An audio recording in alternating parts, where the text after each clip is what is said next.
Hello and welcome to the Patty Pod, episode 15. We're coming to you from the bedroom. It's Sunday evening. It's a little earlier than normal, 7:17. Normally, I'm at my sister-in-law's, who lives just a 10-minute walk from us. We go over there with Kate's parents most Sundays, but my brother-in-law's parents are there this weekend, and we thought we'd let them have their time with the kids because they're coming from a little further out. So I'm here at home. I had a good weekend. It's been 2 weekends since I dropped my last episode. I took a week off. I was just kind of busy with report card. It was report card season, and conferences always come on the heels of report cards, but at least the first two. So I was working a little extra and kind of just worn out. I did note in some kind of a field that this is a semi-weekly podcast. It says that on Apple. I don't know if it says that on Spotify, Podcast Addict, or the Podbean app, which, according to some metrics, is used by a large percentage of my users. It's a big surprise to me because that's the platform that hosts the podcasts. They have their own app, but I didn't think anyone is actually using it. But I don't know. I've never posted any link to that app. I think maybe you could find it somehow if you see the URL listed somewhere. But that seems, I was surprised by that. But in any case, I don't know if it says it on those other platforms, but on Apple, it does say semi-weekly. So I hope you guys are okay with that. Every once in a while, I take a week off. So it's been 2 weeks. It's been an unusual 2 weeks for us. We actually, for us, I mean Kate and myself, I probably figured that out. We went out both Saturday nights, which is quite unusual for us. We were kind of homebodies. But Kate likes to go dancing at a place called the Bell House in Brooklyn here. It's in a neighborhood called Aquinas that went through an sort of an insta-gentrification. It was quite industrial. When I first lived near there, when I lived in Park Slope, there was a clear dividing line on 4th Avenue between the neighborhood of Park Slope and the neighborhood of Gowanus, which was immediately to its west. There's a famous canal that is a Superfund site, meaning it's heavily polluted. And I think meaning that there are some plans in the works to clean it up. But it's so polluted, you can smell a foul odor when you walk around. So I don't think there's been a lot of progress. And I've heard that it's a Superfund site the entire time I've lived in Brooklyn, which is, I don't know, coming up on 15 years. So, yeah, I guess that goes to show you government in action sometimes. Government in action, also government inaction. But anyway, so we were in Gowanus, and we went to this place called the Bell House. It's a kind of a fun place. It looks like an old barn. It has a sort of high roof, I think maybe an A-frame, and it is real low-key. There's a kind of area like on the one back of one wall where it looks like the wall kind of runs up, and then there's kind of a ledge on top of the wall that goes back to the ceiling. And I don't know, it just reminded me of like a barn. Like that would be some place you'd throw hay or something. And it's dingy. It's not like, it's dark. It's not like gross dingy. It's just kind of dark, dimly lit. And above the stage, they have a painting of I think it's a bison. It was so dimly lit, it was hard to make out what it was. And then on one wall, they have a bar, and they just have these giant signs with these little like plastic letters like you'd see on a gas station sign. It looks like you can, like they're removable. And one big menu says cans, and the other big menu says draft. And then they list out, I don't know, there's probably 12 beers for the cans and maybe 5 for the draft. And I think it's been that way every time I've gone, which is going back a couple years now. So I don't know why I like it. I feel like I'm in the movie Footloose a little bit. I also think I feel like I'm in northern Minnesota. Like this could be a place in northern Minnesota. We go for 90s dance night, and Kate loves to dance, and we're kind of out of the wedding season. All of our friends are married, and none of our friends have reached remarried point yet. Hope they don't if they're currently married. But you know, weddings are the prime opportunity for dancing for an adult, for 40-somethings like ourselves. So Kate makes a point of going to these dance parties at this place, and they do a 90s dance party at least once a year. I think they do it more often than that, but as I'm really settling into my middle-aged life, I'm really settling into a homebody life and a routine. And I've been, playing hockey on Saturday mornings or afternoons. And then I come back and, I got to shower and maybe do few chores around the house. And then I'm kind of settled in. And especially in the winter, the idea of going back out there in the cold, it's not the most appealing. We have a subway stop about 13-minute walk from us. We have another one. It's about an 8-minute walk, which is quite convenient. But that's just far enough, I think. And then, you never know what the walk is on the other side when you get out at the other station. Depends on where you're going. So I'm usually home. Kate knows that. So she made me promise that I would go. I did promise. I do like to dance.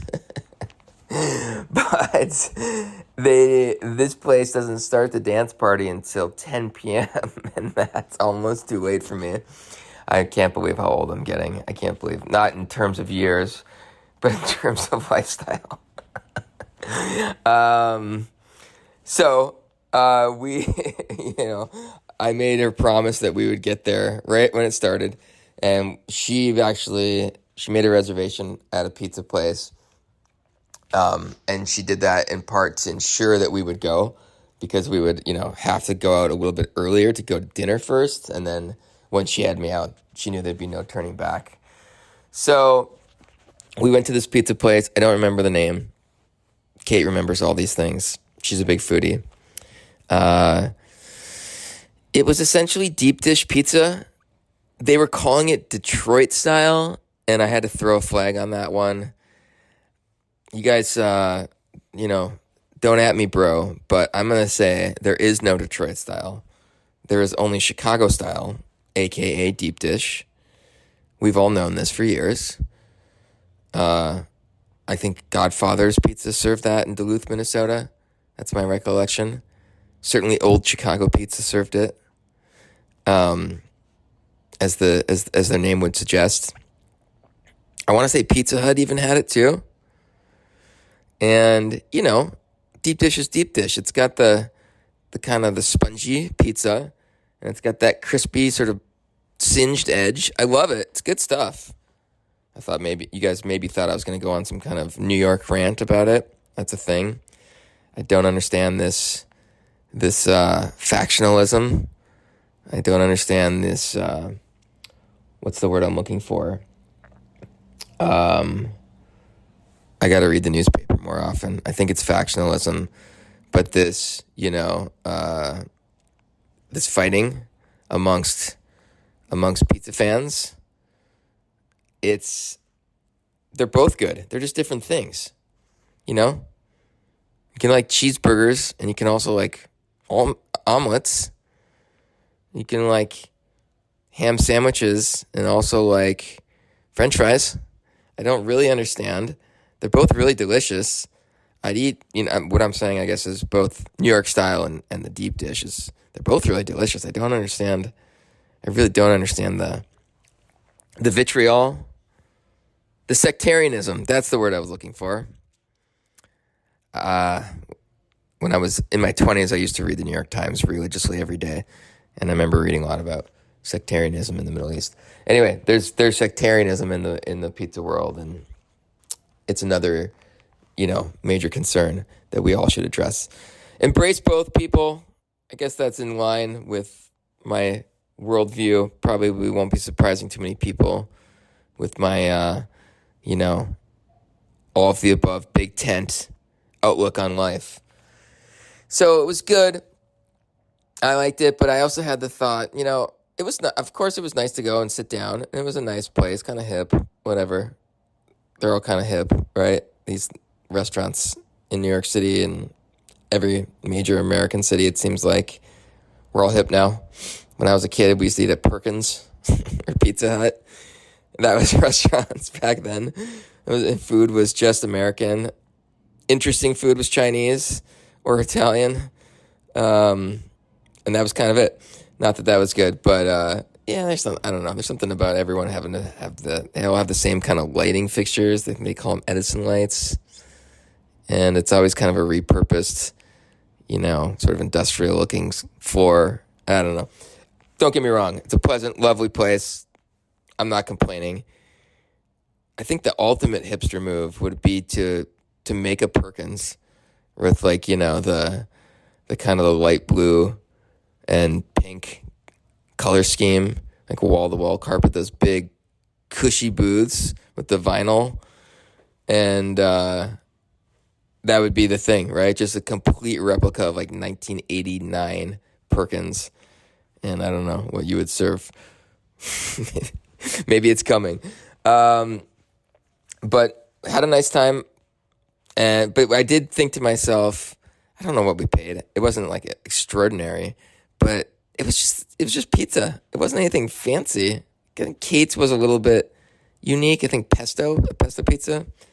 I had the margarita because I'm a traditionalist. I'm very through and through. So we had a pizza, and then we walked over to this place and danced. And yeah, I insisted, of course, on being there at 10 so that I could put in my hour and be leaving at 11 so I could get home at a good time. And so we got there at 10 right when it opened. There were 7 people in the entire space. This is enough to host a good sized wedding reception. So that was funny. We were the only ones there, just getting after it. I was I think Kate knows she has to dance now if she wants because she knows that we're not going to be there long. So she was getting right to it. We were the only ones dancing for a second. It was a Brooklyn crowd, not super dressed up. I think they said something about wearing 90s outfits, so we saw a little bit of that. I can't even remember what that entailed. But maybe some kind of hair accessories or something. Anyway, I kind of thought nobody was coming because there were so few people there. There was one dude that was just, there was a group, I think of 4 or 5 women. And then I saw one dude that was just there by himself. And I thought, wow, because this guy is just here by himself. He kind of looked like he didn't know what to do with himself. I don't know why the others didn't start dancing because Kate and I were dancing. But he was soon joined. It's an interesting mix because it was a couple of random 40-something, late 30-something people, white people. And then there was a group of 6 gay men. And they had kind of, I don't know how to describe them. They kind of looked like Marc Jacobs, the designer, if you know him. Kind of neutral tones, blacks and whites and grays. Everything was fitted. These guys were all buff. They definitely spent time in the gym. Their hair was all cut short on the sides, which makes me think of Marc Jacobs. I think that's his look. I think I know that because I used to go to this barbershop that he went to. I read about that was in the East Village. I went for years. It was a $15 haircut and got all these rave reviews. And he went there and he was a fashion designer. So I thought this works. So anyway, that's what I always think of when I see that haircut. So there was 5 or 6 of those guys. There was one gay man with them who broke the mold. He had I want to say bell bottom kind of on and these white platform mod shoes, maybe some lipstick. So I don't know. Maybe he was trans. Maybe he wasn't like. I guess that would be cisgender gay man. Like cisgendered gay man. Anyway, group of those guys. There were other kind of groups of looked like kind of mixed heterosexual white people. There was one black woman who looked like a lesbian. She had kind of a masculine look. She had the baseball cap.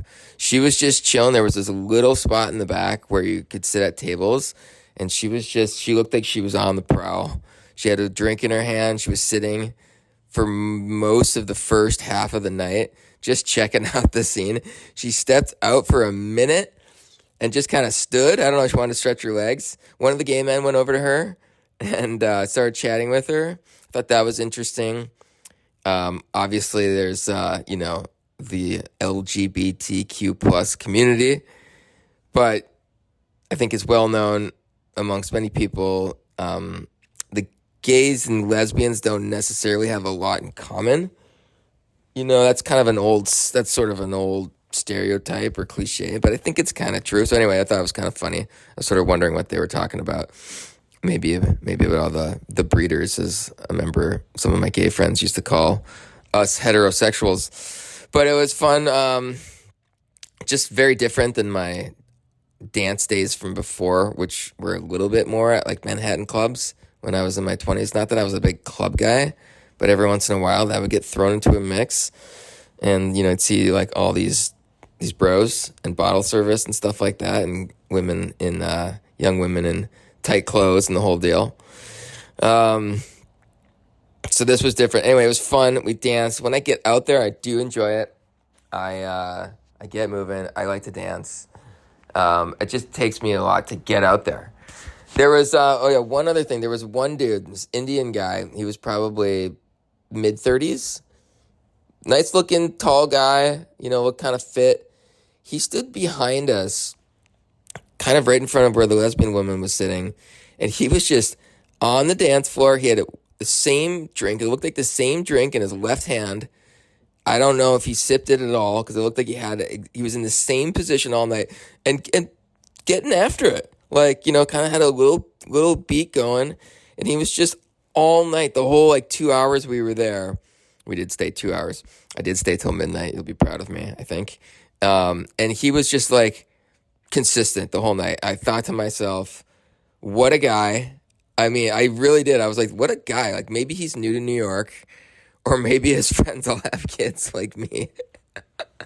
And he's like, you know what? I'm going to the Bell House. I'm going to the 90s dance, night. And it just didn't sit on the side and, kind of creep, or what do they say about social media people? They're the people that don't post anything. They're not, what's the word? They're I'll think of it. They're just kind of hanging out and looking. They're not actively participating. That wasn't him. This guy was on the dance floor, getting after it. It was great. I sent a photo to. I have a little text group with the guys that were in my wedding. It's my buddy Jesse and my buddy Adam and my buddy Derek from home, from Duluth, and my buddy EJ, who I met playing hockey out here. Just a picture of me on the dance, or just a picture of the dance floor, rather, not me. And just said, guys, I'm at the discotheque tonight, shaking off the rust. And he wrote back, he said something like, a craftsman always maintains his tools. I laughed my butt off on that one. So EJ, that was hilarious. If you're listening, I'm not sure if he's a listener. Speaking of listeners, I got to give shouts out. Shouts out go to my brother Nick. I know he listens sometimes with his son Frankie and his daughter Millie. And I don't know if his wife Louisa listens, but we'll give a shout out too. She might be captive in the car when it's on sometime. So shout out Nick, Frankie, Millie, and Louisa. Got to give a shout out to my dad. He's been listening since day one.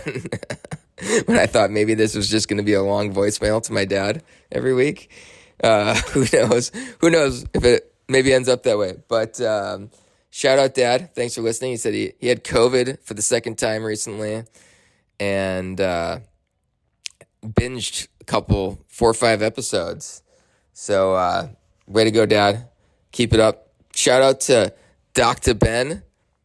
Ben is a friend of mine that I met out here in New York. A doctor in training. He's gone on to higher levels. But Ben, thanks for listening. It was good to see you this weekend, and good to play. We haven't played in a long time. Ben moved to the Boston area when he during COVID, and he's been up there ever since. So good to see you, Ben. Speaking of seeing him this weekend, that was because we were out again on Saturday night. 2 Saturday nights in a row. It was kind of wild. My friend Adam, who I also met playing hockey out here in New York, he has a zany birthday party every year. We've been to a bouncy place, kind of like, I think, what is known as Bounce U out here, which is usually for kids. We went as 30-somethings and just bounced around, and it's like a space with all trampolines and bouncy things. You just kind of bounce from surface to surface. We went to Medieval Times one year and watched that whole thing, which is like cheesy. I don't know if you know Medieval Times. It's kind of like they have it's dinner theater essentially. It's like in a small stadium. It kind of looks like a hockey rink, but on the rink they have a dirt kind of surface where dudes come out dressed as medieval knights and ride around on horses and put on a little show for you, like a fake joust and stuff like that.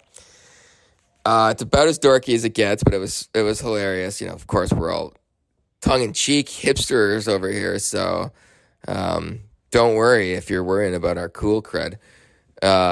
We had a lot of fun, and then one year, we just rented a party bus and it drove around Manhattan.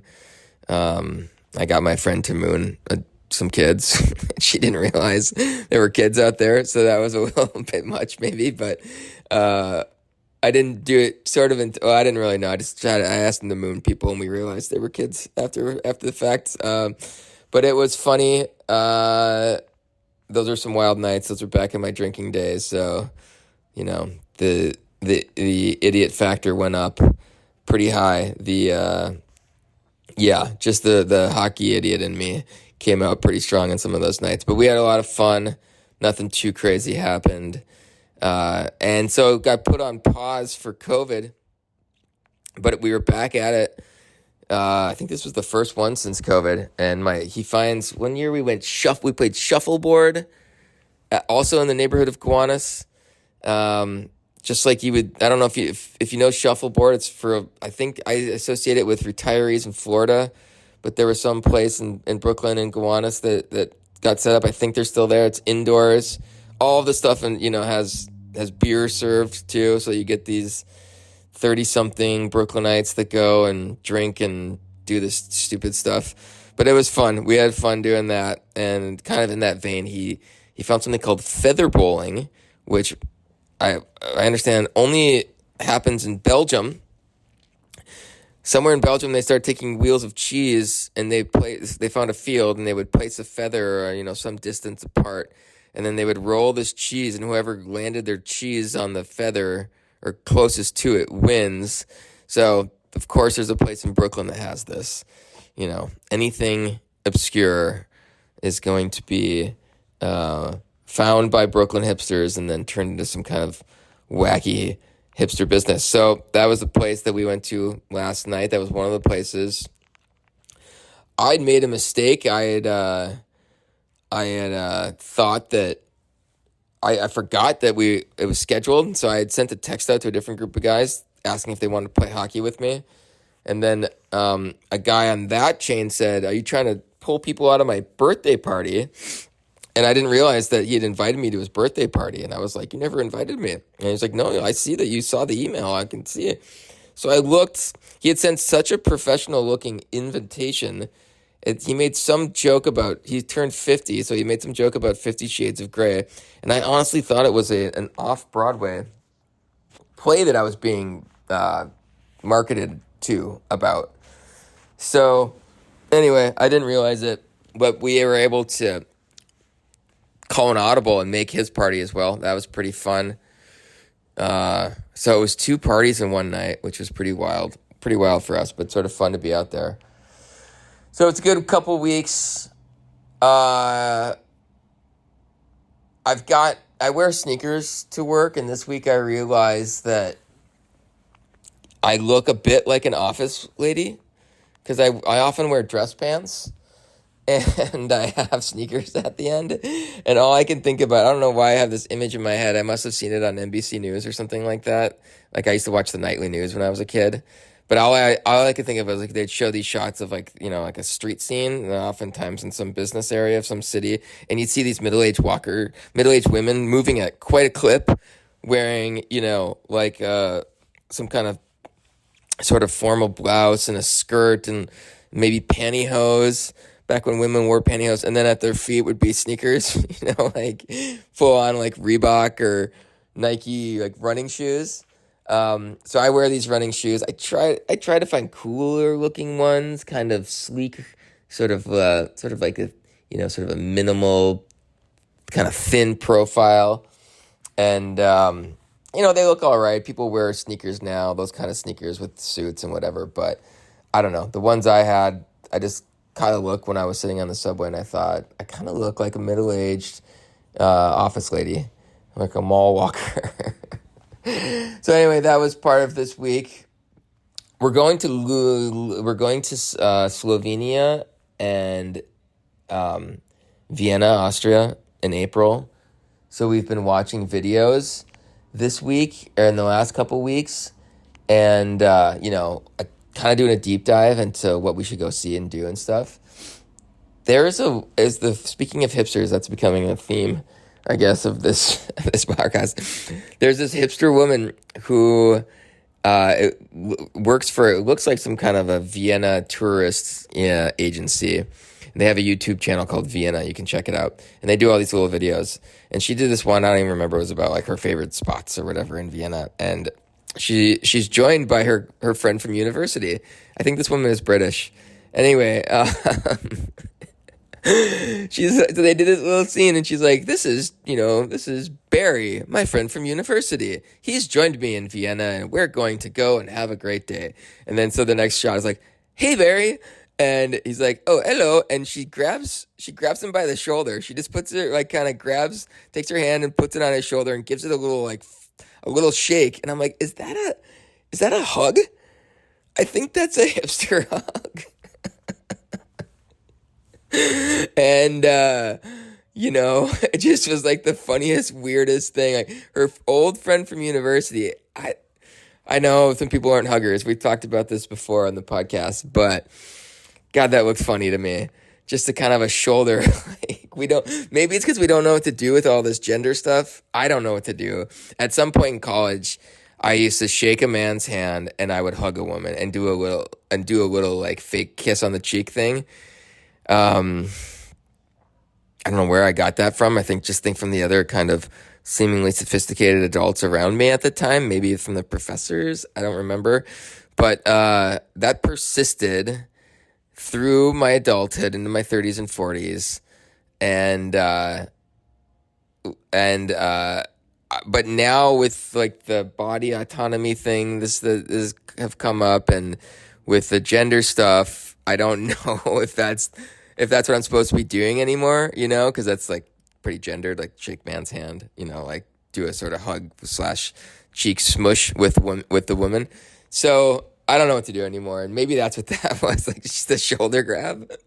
Maybe I'll start doing that. Maybe because shaking hands with everybody seems kind of formal and weird. I don't know. The shoulder shake is gonna be my next thing. I'll